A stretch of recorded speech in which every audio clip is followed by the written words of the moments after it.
নমস্কার দর্শক বন্ধুরা, দেব জ্ঞান স্টোরি চ্যানেলে আপনাদের জানাই সুস্বাগতম।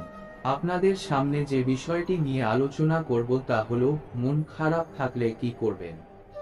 বিকাশের সূত্রের তৃতীয় ভাগ। আমাদের সকলকে জীবনে আনন্দিত হওয়ার কলা কৌশল শেখার জন্য এবং দুঃখী থাকতে কোন জিনিসগুলি আবশ্যক। কোনো কিছুরই না। আমরা কেবল দুঃখময় বিচার নিজের মধ্যে উৎপন্ন করলেই দুঃখী হয়ে যাব। ঠিক একই প্রকার ভাবে সুখ প্রাপ্তির জন্য কোন জিনিস আবশ্যক? কিছুই না, শুধুমাত্র সুখময় বিচার নিজের মধ্যে বৃদ্ধি করা। তাহলেই দেখবেন আন্তরিক আনন্দে খুশিতে আপনি ভরে উঠবেন। একদা এক ভক্ত তার স্বামীজির কাছে গেলেন এবং বললেন, স্বামীজি, আমি খুবই দুঃখিত এবং খুবই সমস্যার মধ্যে রয়েছি। তখন স্বামীজি তাকে বললেন, কি হয়েছে? তখন সেই ব্যক্তি বলল, আমার শ্বশুর শাশুড়ি আমার বাড়িতে এসেছে।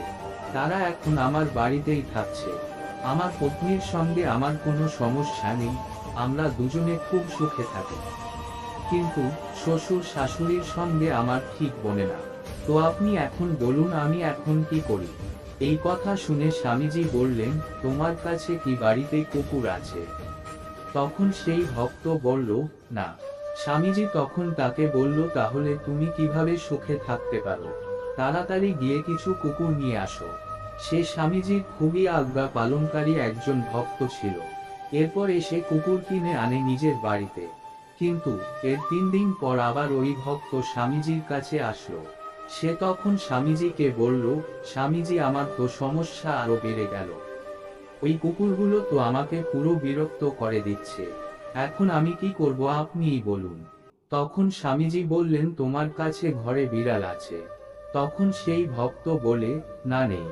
তখনই স্বামীজি তাকে পুনরায় আবার বলল, বিড়াল ছাড়া তুমি কিভাবে সুখে থাকতে পারো?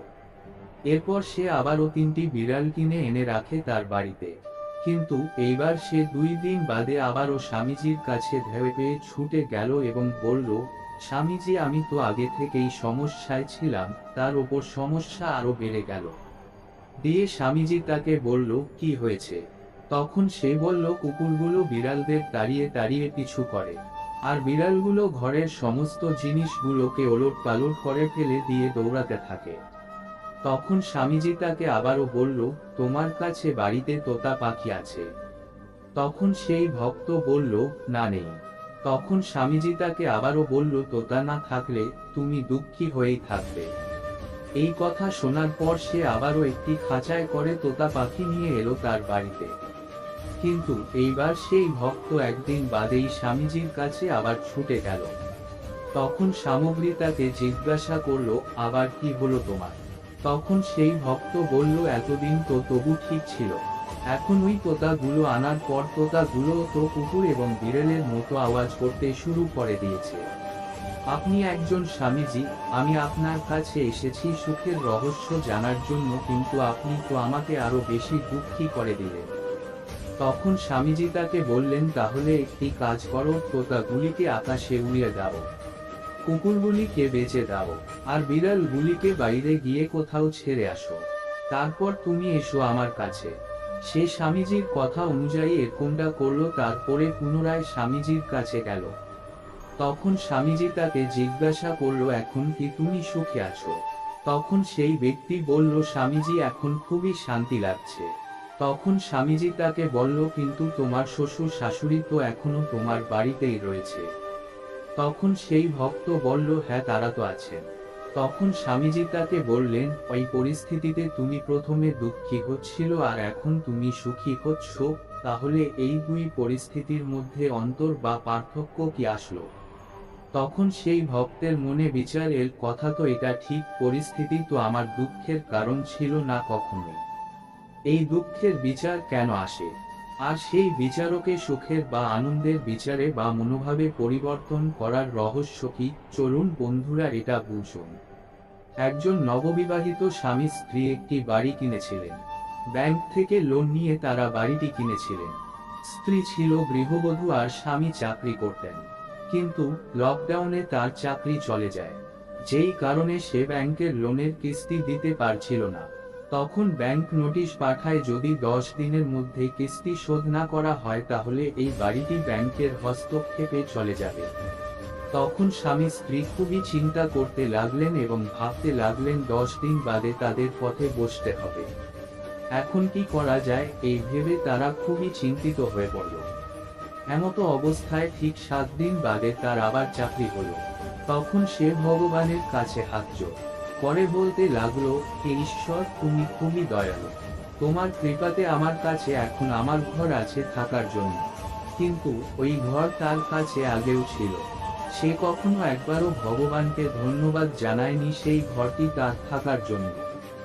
এখন যখন বাড়িটি তার আর থাকার কোনো কথাই ছিল না, কিন্তু ঠিক শেষ মুহূর্তে বাড়িটি তারই হয়ে রইল, তখন তার অনুভূতি হলো, আমার কাছে থাকার জন্য নিজের বাড়ি আছে।